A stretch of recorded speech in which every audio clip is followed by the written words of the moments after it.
Good evening, everybody, and welcome inside the Upon Further Review podcast for September 15th, 2024. Actually, September 20, whatever, 18th. Yes, it doesn't matter, dude. It doesn't matter. We're rolling along. Week five.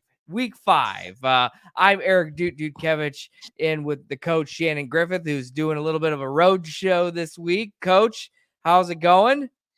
Doing good. Little 8-hour drive to Roanoke, Virginia, for being Virginia here for a couple days.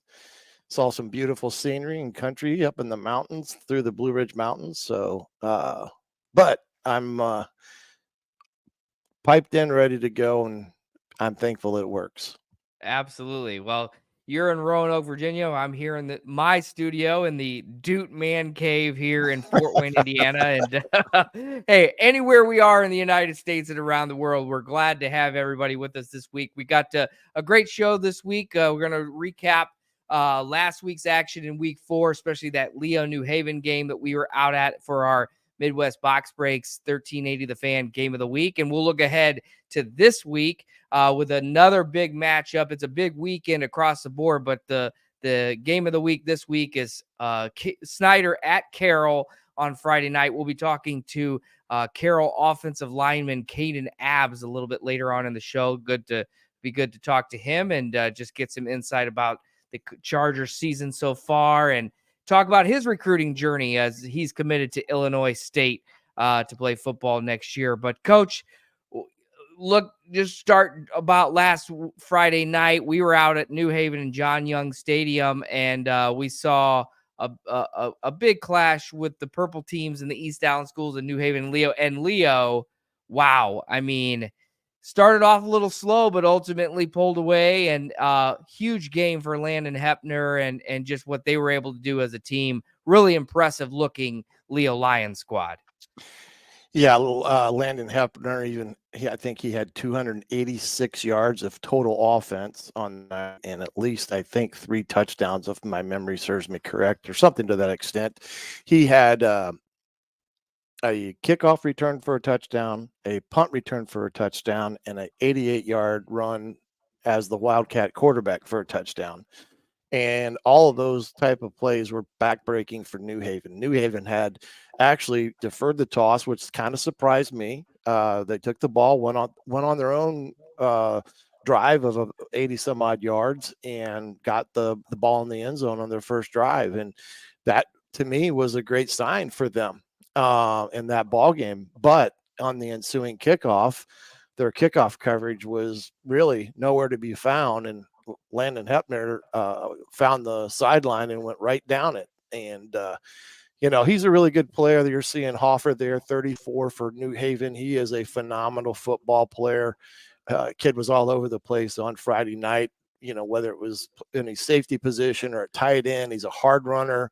Here's one where you can see a speed right there. I mean, they had the angle on him, and he still pulled away. So he's a really good football player there at New Haven. And, of course, Landon Hepner, Hurricane Brock, I mean, it's kind of hard for him to get, in on a lot of things now because he's being double teamed and triple teamed. And, that opens up other aspects of the game for other players. So like Hep and some other guys. And it was, it's just one of those games after Leo got control of it. They did what good teams do and, put it away pretty easily there. And it's unfortunate for New Haven. I thought their kids, for the most part, played hard and did some nice things, but the graduation hit them hard. Yeah. What they had last year to what they have this year. It's a total night and day football team. Yeah, absolutely. And I think for the most part, I mean, if you're looking back at that game, especially in that first quarter, Leo's defense really came to play, was really good. Charles Grant, their lineman, who kind of led the way. They got a key interception there, kind of on the goal line. We saw there, and then it really was the Hepner kind of just opening things up. And in fact, Coach, just to go back, it was actually 4 touchdowns for Hepner. Okay. As somebody who had the kickoff return touchdown. He also had the punt return. He had a rushing touchdown and the receiving touchdown in the second half there too. So all told, 264 yards for him. And yeah, I mean, just a very fast kid, as you can see from this. No matter where he's running, and got to the point where you didn't want to kick to him. And I think, New Haven got burned a couple times in that regard. And then, he's just kind of in this mob and then breaks away from the pack. And I mean, he's just down the sideline. Hey, that referee, kudos to him. He was able to keep up a little bit. But yeah, incredible player. Headed to Army next year. We talked to him upon further review a couple weeks back, and just really a good job for him and the way he's been able to really assert himself in that offense. There was talk earlier in the year that they would bring him in at quarterback. He ran some wildcat, and I think that's made a big difference. But Leo across the board has a lot of great players that we saw on Friday night that are not Hurricane Brock, are not Landon Hepner, but at the end of the day, really solid players for this Leo team that went to semi-state a year ago and is looking for a deep run. Well, they've got the team to do it. Of course, they've got to take care of business, and they're going to have a tough one again this week. I think they have East Noble this week, if I'm not mistaken. So that'll be a big test for them. The quarterback has done well. He does pretty good when he's got a chance to throw it, and he can put it on the money pretty accurately. The other kid that played well for New Haven was Jesus Diaz, the defensive lineman. He was noticeable in that game Friday night as well for New Haven. So, but to me, Army's got a steal in Hepner. I mean, if they can get him to West Point, I mean, that doesn't mean he's going to go, because then there may be somebody else come in and, offer him just as good of, of opportunity somewhere. But right now, it's a big steal for them, because that kid's a football player. I don't care where you play him at. Play him at wideout, play him at, safety or whatever. He's a pretty darn football player. He probably could grow into being a linebacker type of kid, outside linebacker type. But overall, yes, I do believe that Leo has a team this year that can make a run. Still going to have a lot of things go well for them to get there. But I do think they've got the ability to do that. Yeah, solid games across the board. We talked about Hepner and his performance. Grayson Esguerra, the junior quarterback, 7 for 16, 82 yards, 2 passing touchdowns and an interception. Nathan Foster, 86 yards on the ground. He made some big plays in getting the ball down the field. Never found pay dirt on Friday night, but was big there. And Brock Schott gets on the offensive side of the ball with the touchdown late in that game as well. So big games for them, and excited crowd out there. Isaiah Kuhlman, a big game on the defensive side with the with the sack and a fumble recovery. So, this team on both Tristan Roberts and so many of those guys on defense. Brett Souter, another name that we'll get to learn. Kellen Holbert with a big interception late in the first half as kind of New Haven was trying to run out the clock. Oops, they throw it to Kellen Holbert, and he returns it, I think, maybe 49 yards. So just playmakers all over the field, really good kids that work hard day in and day out for Jason Dorfler. And certainly this coming Friday against East Noble up in Kindleville, that's going to be a big one. Actually, it's at home. It's in Leo Cedarville this year. That we've talked about it each year, Coach.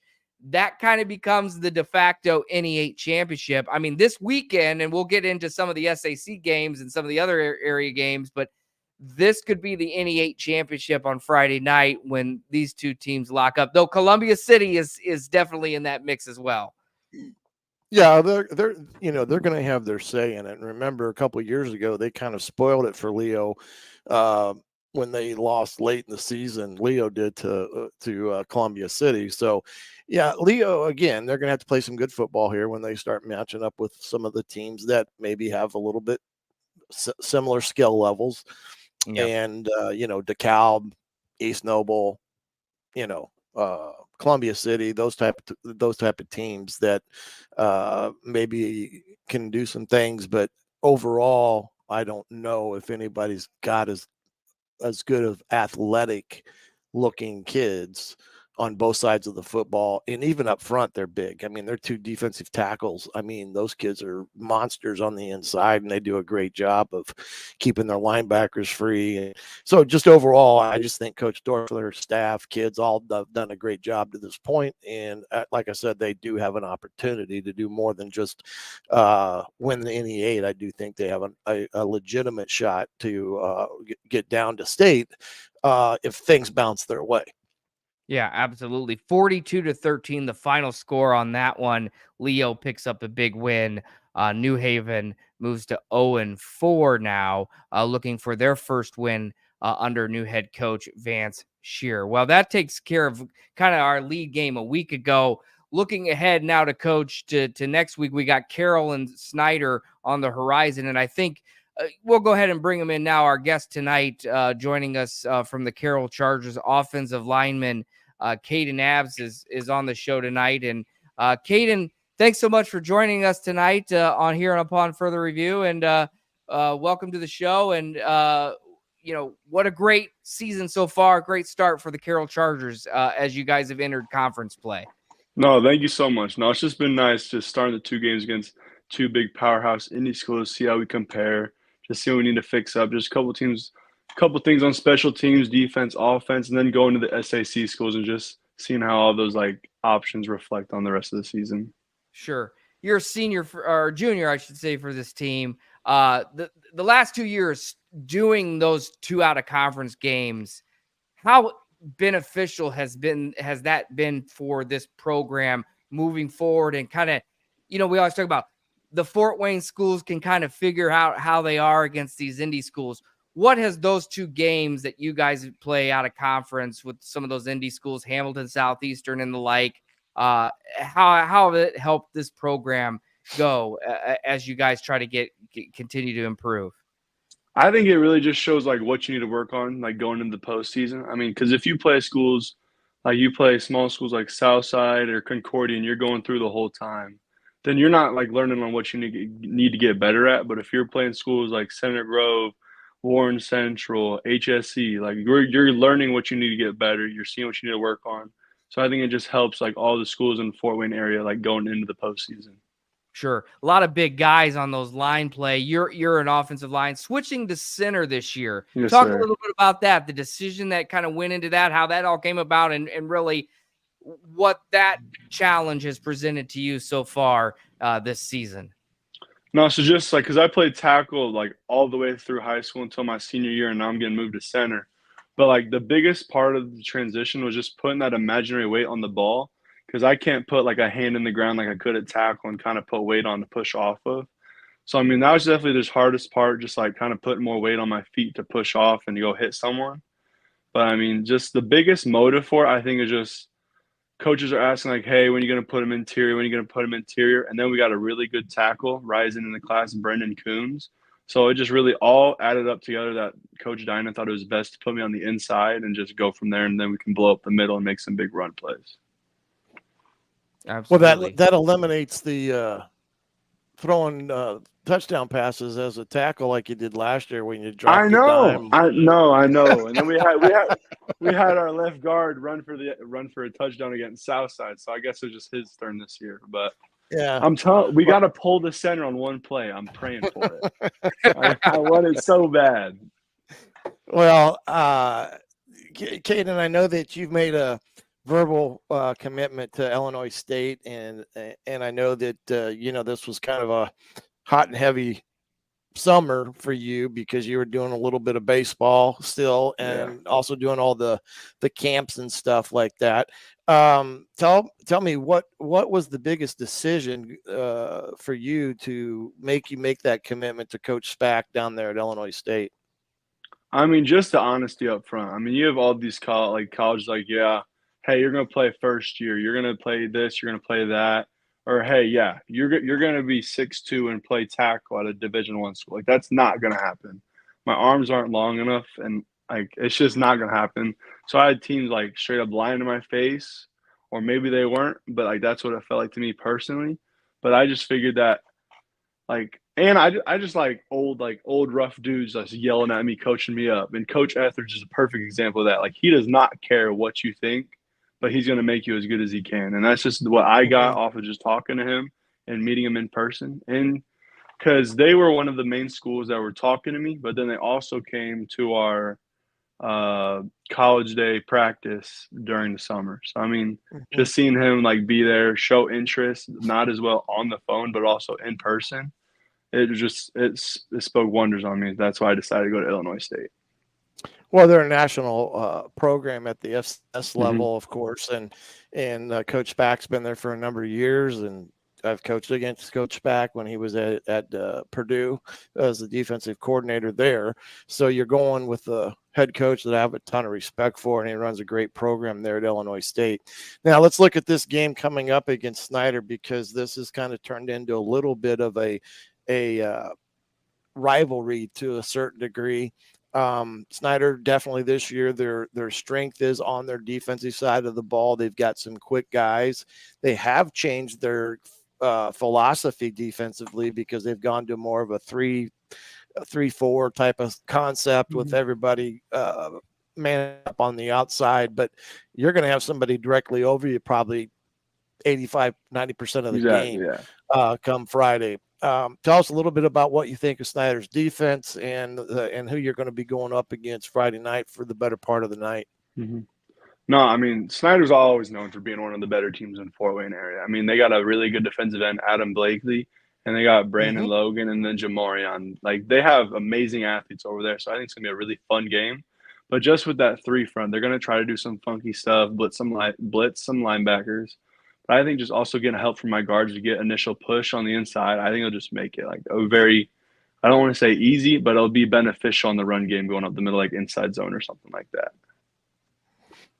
Yeah, that's going to be the big matchup this week. And of course, like you said, they like to do a lot of different things defensively. And of course, having a quarterback behind you with the ability that Jimmy has, they're going to find ways to put pressure.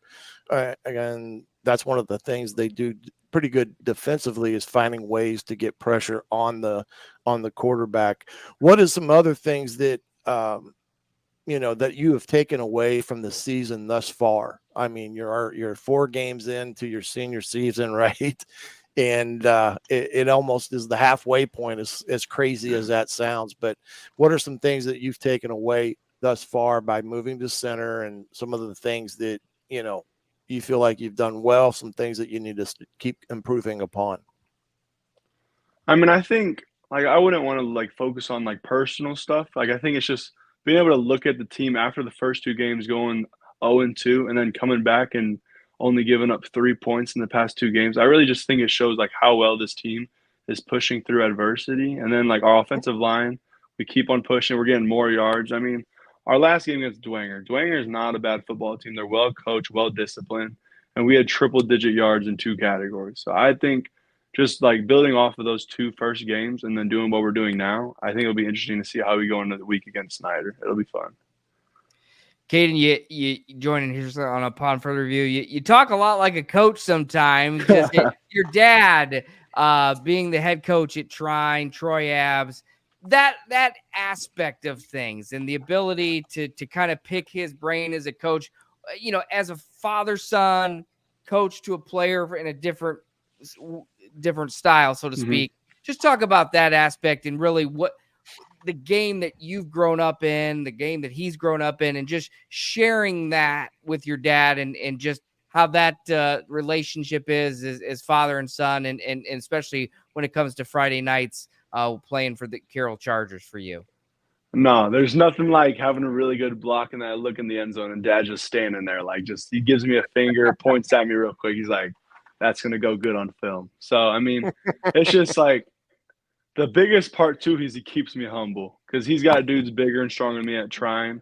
And he's like, you're not that good yet. Like, I'm just like, all right, I'm sorry.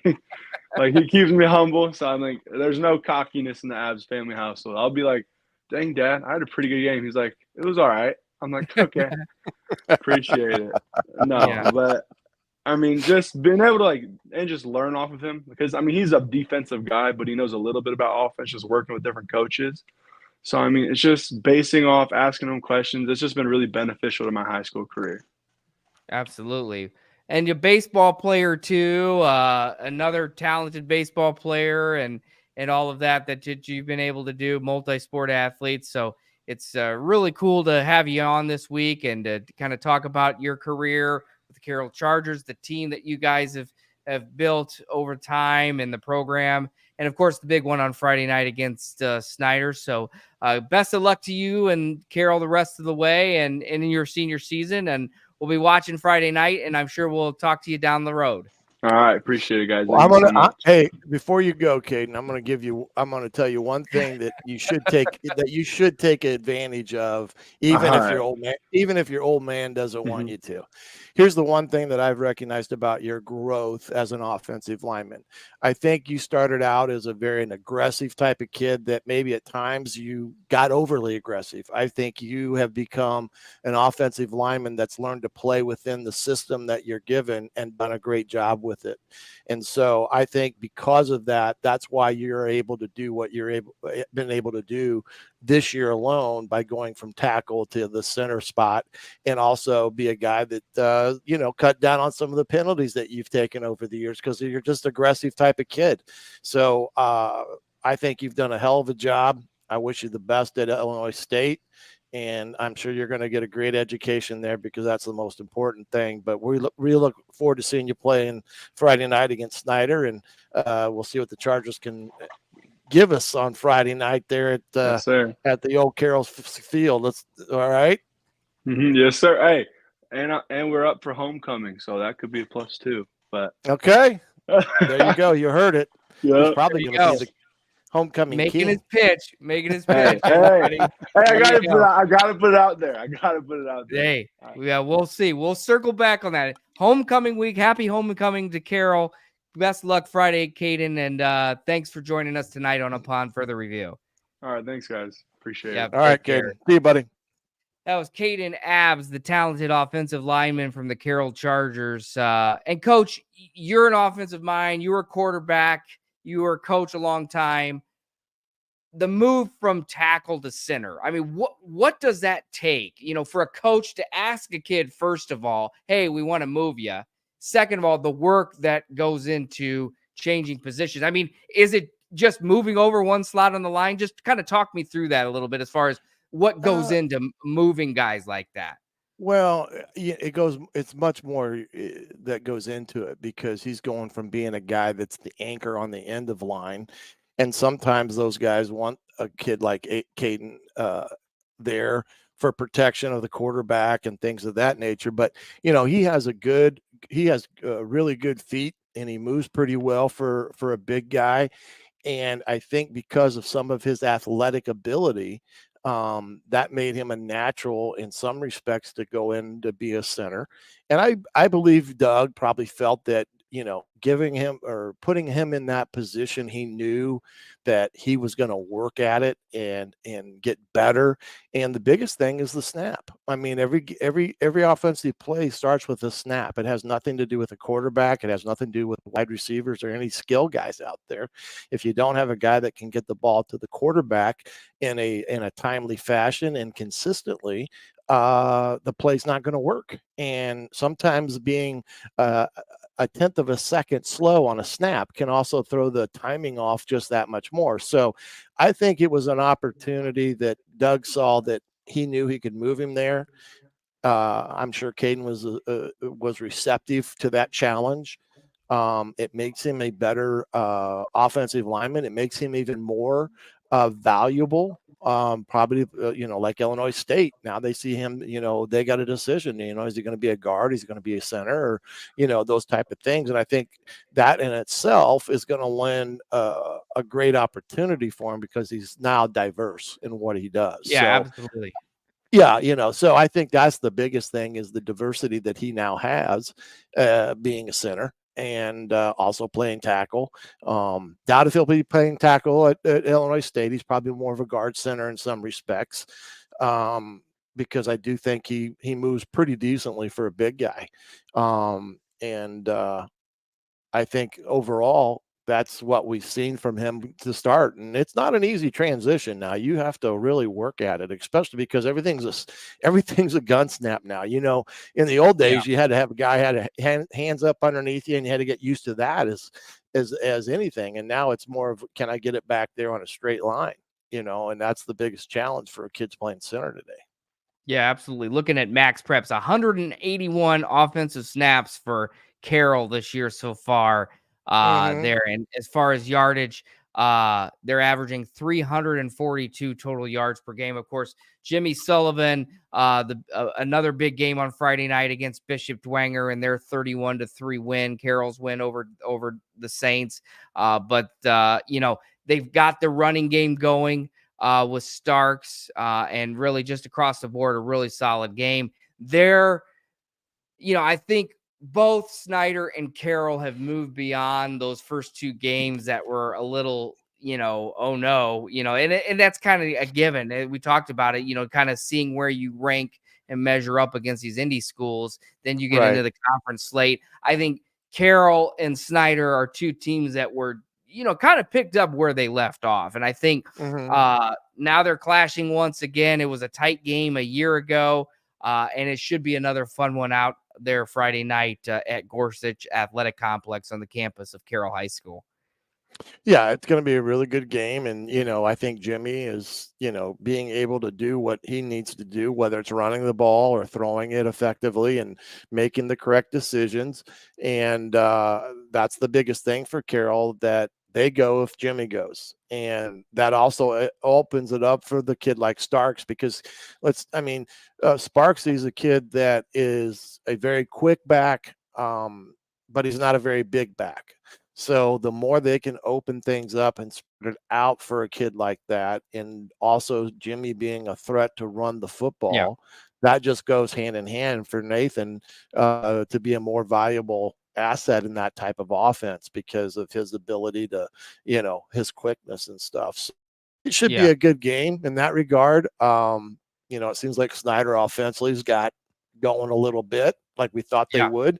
I was surprised a little bit by the Dwenger score with Carroll. I thought it'd be a little bit tighter than that, but Carroll really kind of put it to him and beat him soundly. Yeah, absolutely. 31-3 there in that one. Sullivan passes for 205 yards and a touchdown, and then rushes for 94 yards and 2 more touchdowns on the ground. And he's the leading rusher on that Carroll team.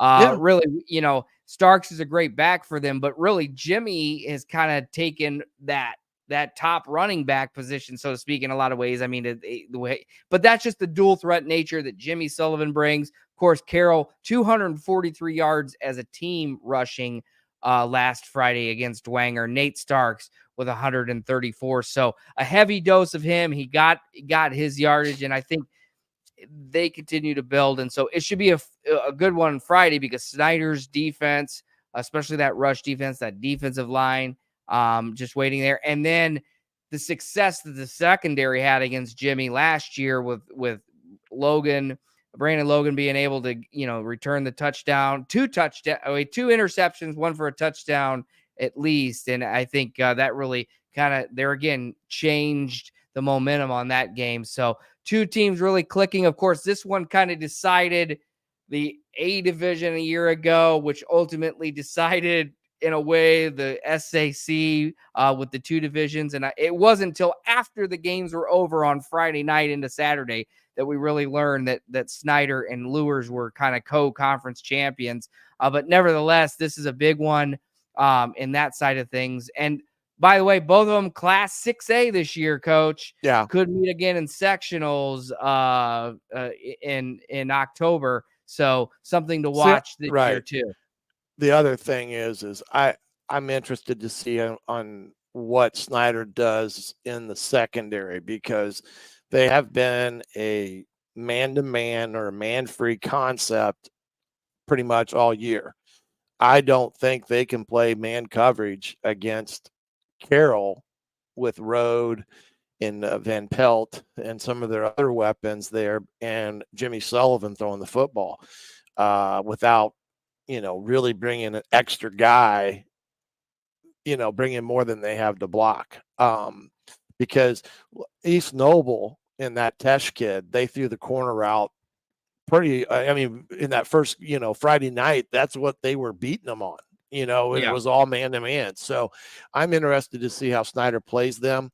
I'm not so sure you're going to see man. I think you're going to see some more structure and almost dare them to run it, because I just think they're vulnerable to the big play if they try to play too much man coverage.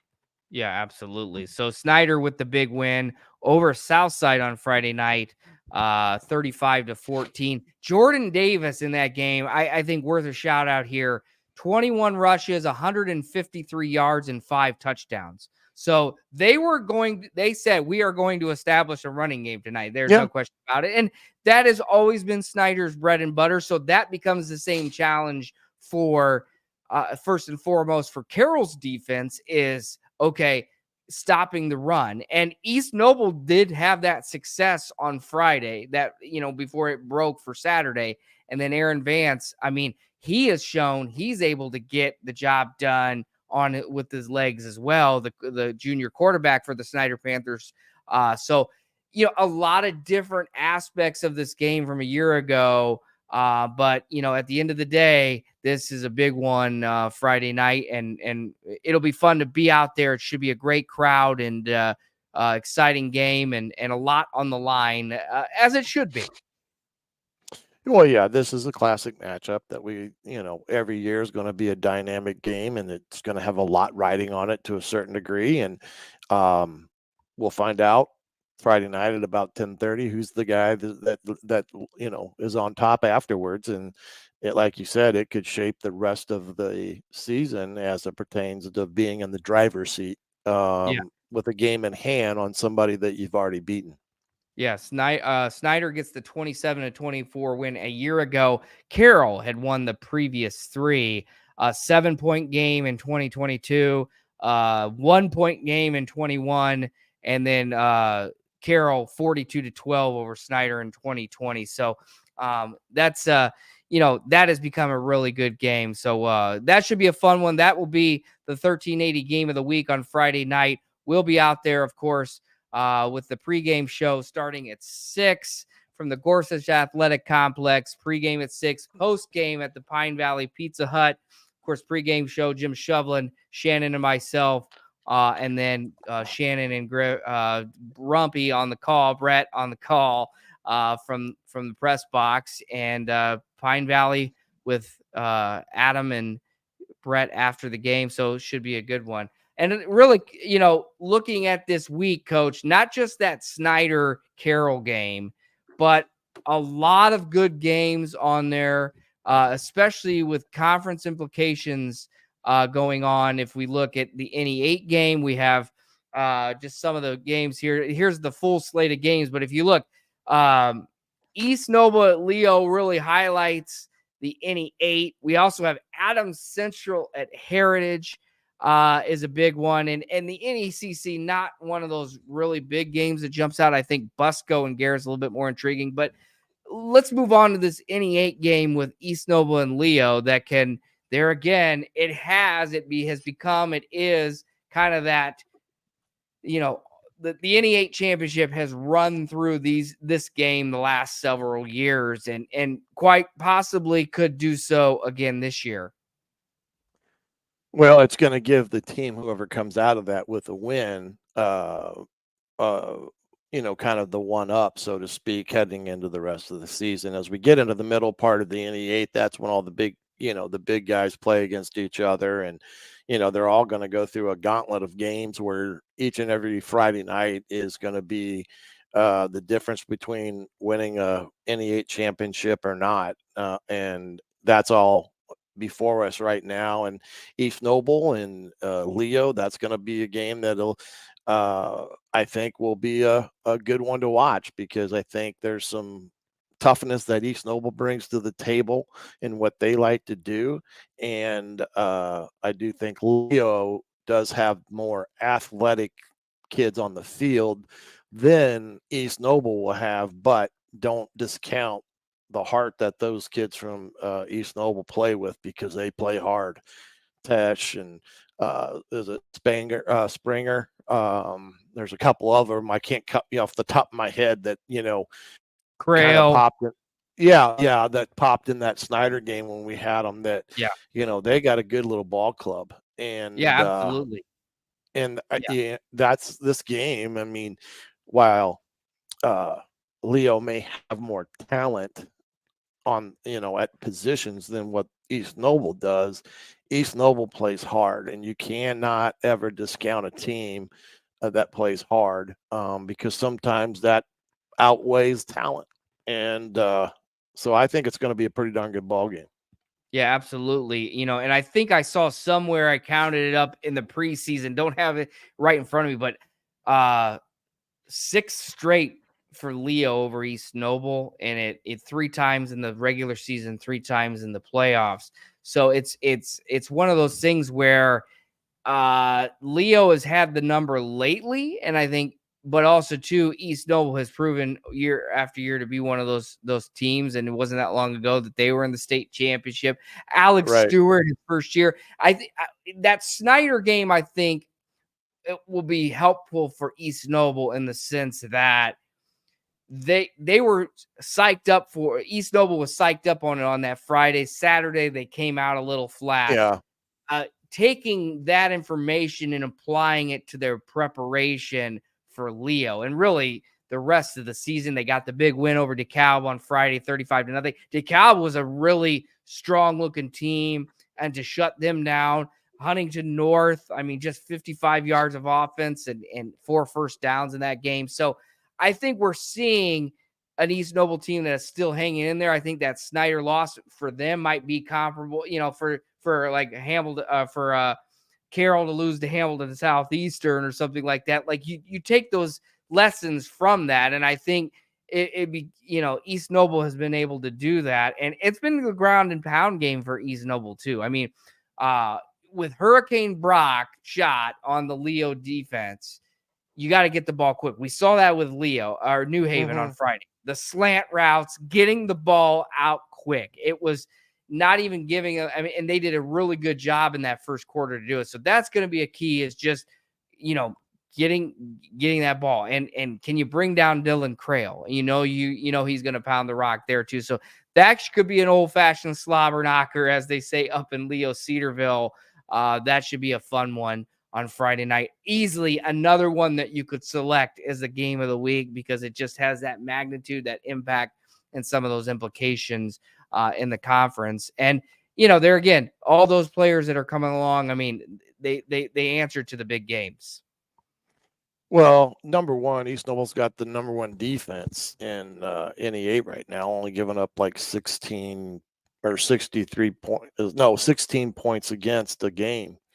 And in conference, I'm talking about. Yeah. And so you've got that. And even overall, when you look at it, they're pretty equally across the board. East Noble's going to want to keep it a low scoring game. If they get into a shootout, they don't have a prayer, I don't think, in that regard, because I just think talent wise, Leo's going to have the ability to take over that game. But if they can keep it a boring, like you said, ground and pound it out type of ball game, and limit the chances that Leo gets on offense, then they got a chance to beat them. I really believe that.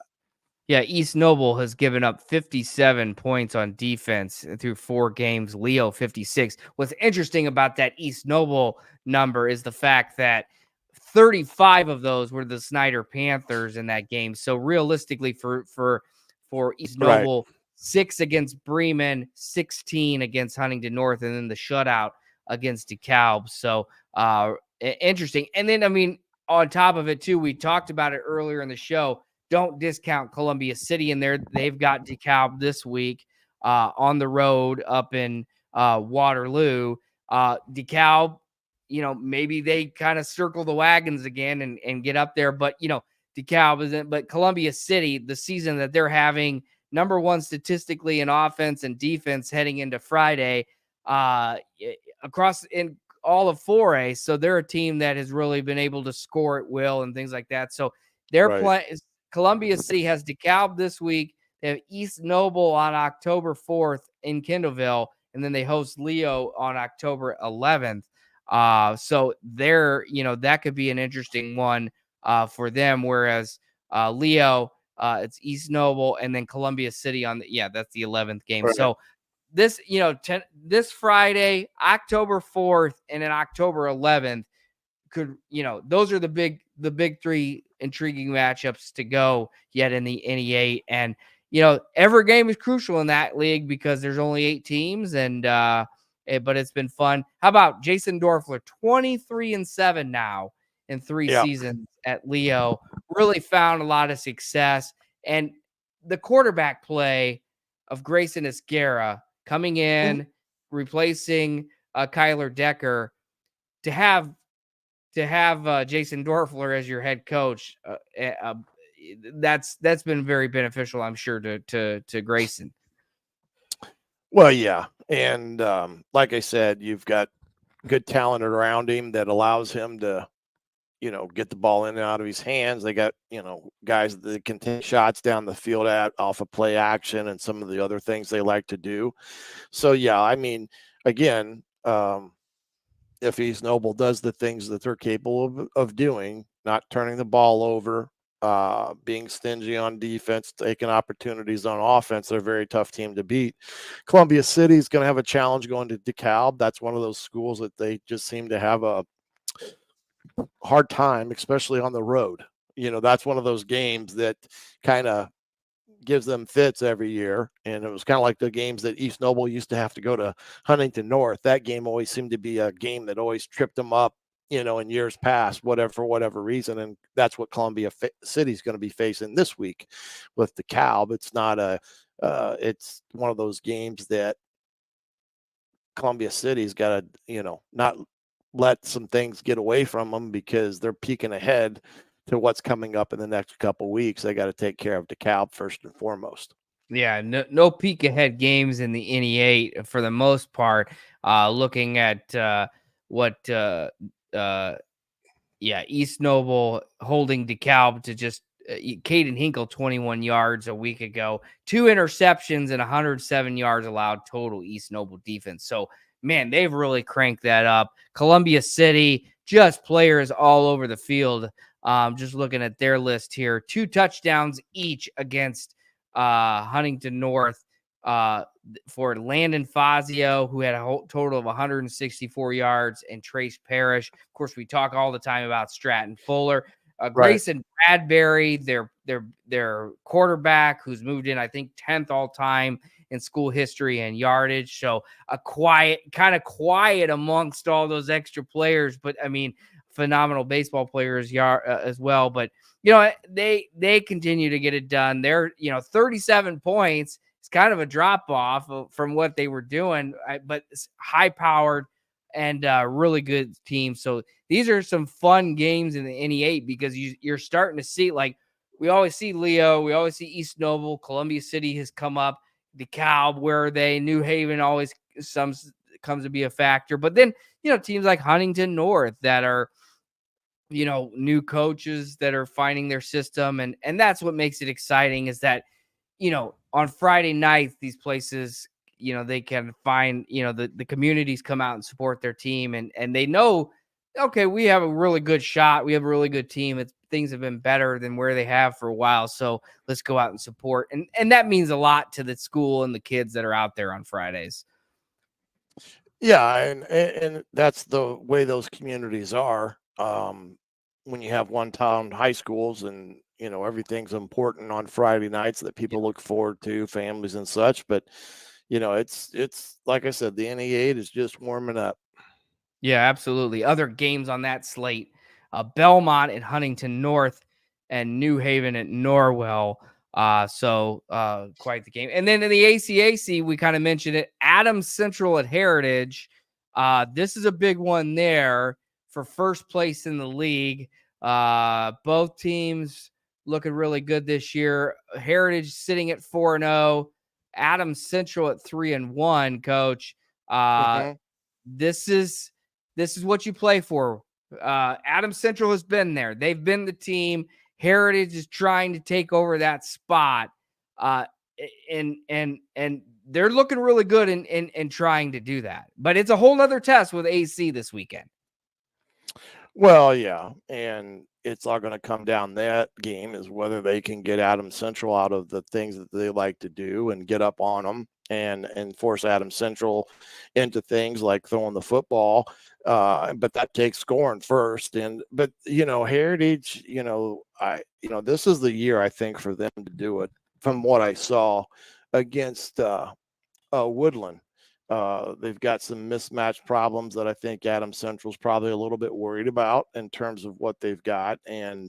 But like I said, this is one of those games where it's going to be dependent on whether Heritage can defend what Adams Central likes to do. And it's always been a difficult time, especially when you only have a couple days to do it, to really hone in on how you defend this type of team. And that's what gives these teams fits, is because it's hard to defend and they can be a ball control. I mean, they can take 8 minutes to drive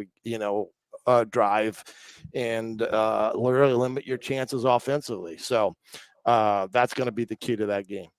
Yeah, absolutely. And just looking at that one, a long-time series, Adams Central leads that series 28-26. It looks like the last time, 2013, last time Heritage beat Adams Central. And there's even a tie in there somewhere along the way. They 0-0 to tie in 1971, but we won't go back that far in the record. That's books. right. But realistically, Jeremy Hollinger, his first year, a lot of good players on that team. Eli Tagulis has looked good, taking care of the football. They found their rushing attack with Nasir Martin at Heritage, and their defense has come to play. I think I saw somewhere that Braden Walter is the school's now all-time interception king. So congrats to him there. And, those are all great things that happen for a program like that, good kids, a smaller school, maybe have not had a lot of success in football the last,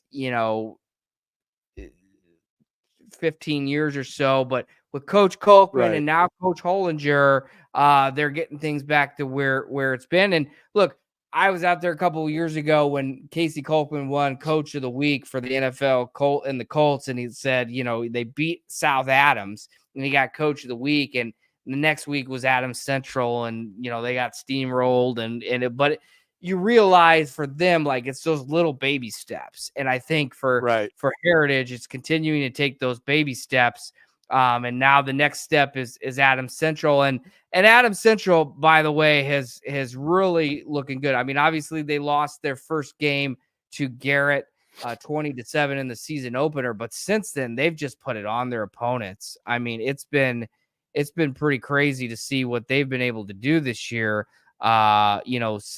Since then with that. So Adams Central is not going away anytime soon, and so Heritage is going to have to be ready for what that flying jet brings each and every Friday night. Yeah, I mean, like I said, they are the king until somebody knocks them off the hill, and that no one's done that yet. So if you're going to win the ACAC, you're going to have to go through Adams Central to do that, and it'll take a yeoman's effort to get it done. And we'll find out Friday night if things go Heritage's way. Then I do think they've got an opportunity to do that, but it all starts on the ability of their defense. Yeah, AC with the win over Jay County 39-8 on Friday. Matt Heiser with 3 rushing touchdowns and 126 yards. And then Jamison Roach got it done through the air, 126 yards and a touchdown. So they hit him both ways. Heritage 38-22 over South Adams. 3 straight wins now over South Adams. And like I mentioned, Braden Walter, the school record holder for interceptions. And so they've got things cooking there. They cannot do the slow start, though, against Woodland. That's the one thing I caution Heritage. And obviously, Coach Hollinger and his staff and all the players know that. But that will be a good one. And we can't forget about Bluffton. Bluffton is certainly in that conversation. Another 4-0 team. Defense only giving up 8.5 points per game. They're scoring 34. Another big one over Woodland, 36-7 on Friday. And a team that is back-to-back sectional champs. There again have been left out of the ACAC titles because of Adams Central, but a team statistically, I mean, it's crazy. I'm gonna see if I can pull this up real quick. The conference standings and how it plays out with the stats here.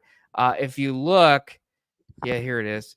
I'm gonna scroll down a little bit, but all these teams here, Coach, if you look at the points for and points against, 136-34 for Bluffton, 133-35 for Heritage, 123-34 for Adams Central. I mean, offensive and defensively, from especially on the defensive side of the ball, getting the job done on Friday night and holding. And something's got to give in these games when you have high scoring offenses and really strong defenses.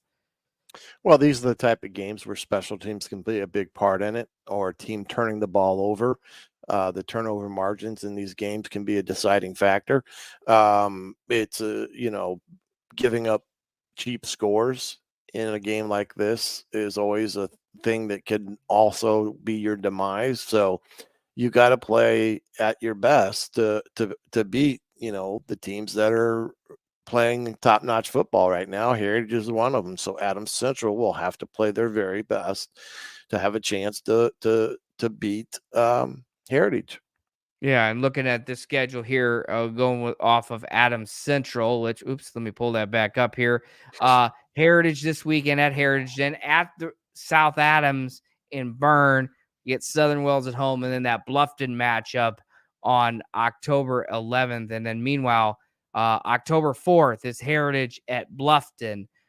So big ones back to back for Heritage and all of that too. But this, and then of course Bluffton goes back to back with Heritage South, Adams Central towards the end.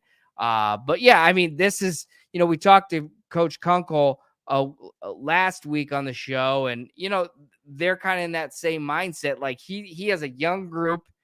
They graduated 18 guys from last year's team, 18 seniors. And so a young group, and you think, okay, maybe we get knocked down a little bit. We're back-to-back sectional champions, but man, 4-0 start for them. I think it's 8 of the last 9 now, or 9 of the last 10, something along those lines. And so for them, it's just they're keep humming along. And that's what made the ACAC is an exciting league, because at the end of the day, it's not just Adams Central and everybody else anymore. It's Adams Central is still there, but Heritage, South Adams, and Bluffton and all that. And it's great to see, and should be an exciting one out there on Friday night. Well, let's go back to our schedule of games here and just kind of look at some of these other games that are coming up back in the SAC. We got Lures at Concordia, Dwenger at Homestead, Northside at Northrop, and Southside at Wayne. Dwenger and Homestead jumps off the page to me, Coach, of the other matchups. I mean, you could make the case too for Lures and Concordia, but Dwenger at Homestead, another interesting game each and every year, because they're again, the other two teams in that big school division, and trying to figure out some things out and try to get some momentum back. Homestead's been able to do that a little bit with the big win over Northrop, but Dwenger, they've really taken their lump so far. Yeah, and it's home to get them into being that position when Carroll and Snider playing, their game. So it will be a game that Dwenger, if they put it all together, is a tough team, especially if they run the ball effectively. You know, that's the one thing they like to do, is being able to run the football. And I don't think Homestead defensively and all that great against the run this year. So it'll be your strength going up against Homestead this week. And I still think Dwenger, they always seem to put something together here about this time of year where they get the ship right and get on the right track. Yeah. Homestead, for me, been impressive with their getting their receiving game going. Carter Kennedy, a big game on Friday night against Northrop, 110 yards with 3 touchdowns. Michael White goes 14 for 19, one with 162 yards and those 3 touchdown passes. So he continues to get along and go fine and be their leading rusher. The rushing game hasn't been there so much for Homestead, but they have certainly found their passing game, and I think that's what can make it interesting for Homestead and Dwenger on Friday night. Lures and Concordia, the other one we want to maybe touch on a little bit here. Intriguing with this one, it's going to be out at Zollner. Concordia has, even in their losses, the ability to move the ball down the field to score a lot of points. Turnover bug has hit them a little bit, but ultimately, Lures had a game with Wayne a week ago. I don't want to say they struggled. I think it was just a really solid game by Wayne. They get the 20-14 win. This is an intriguing matchup, Coach, because Concordia has kind of flipped their script from a year ago. Yeah, and again, it's going to be a game for them that if they don't put themselves behind the 8 ball, turning the ball over, you never know what could happen with that opportunity that's in front of them. The thing about Lures too is, as well, coming into this week, is what they've done to date, as well. And they're hanging in there again. It's funny to look at the standings right now, and it's almost very similar to it was last year at this time, where Lures is just kind of hanging in the background and waiting for everybody else to falter, and they'll be there to pick up the pieces. So it should be an interesting few coming weeks to see what all happens in the SAC. Yeah, absolutely. Just going to pull these up real quick before we move on. But yeah, again, Snider and Carroll tied at 2, and Homestead. So Homestead, I mean, for everything we talk about Homestead, trying to figure things out, I mean, they're 2-0 in conference play, along with Snider and Carroll, all 3 schools atop the SAC. That will play itself out in the coming weeks, with Snider and Carroll playing this week, and then eventually Snider and Carroll both playing Homestead down the road. Lures 2-0 on the B division. So it is a lot like last year. North side at 1-1, and then the 3 teams, Concordia, Wayne, and South side at 0-2 in the conference. And just that other game there, Coach, South side at Wayne, looks favorable for Wayne, being a home game, a little bit more talented, a little bit more experienced, the explosive plays, but Southside has come to play. I mean, Southside was able to get some, and I was a little late in the game, 14 points, but they also kept Snider to only 35 too. So to me, seeing that was a little bit of promise for Southside. This game could be another step forward for really both teams. That both teams need that next step forward. I think Wayne is the favorite here, but also for Southside, it's a chance to kind of move ahead and take a next step against more comparable opponent.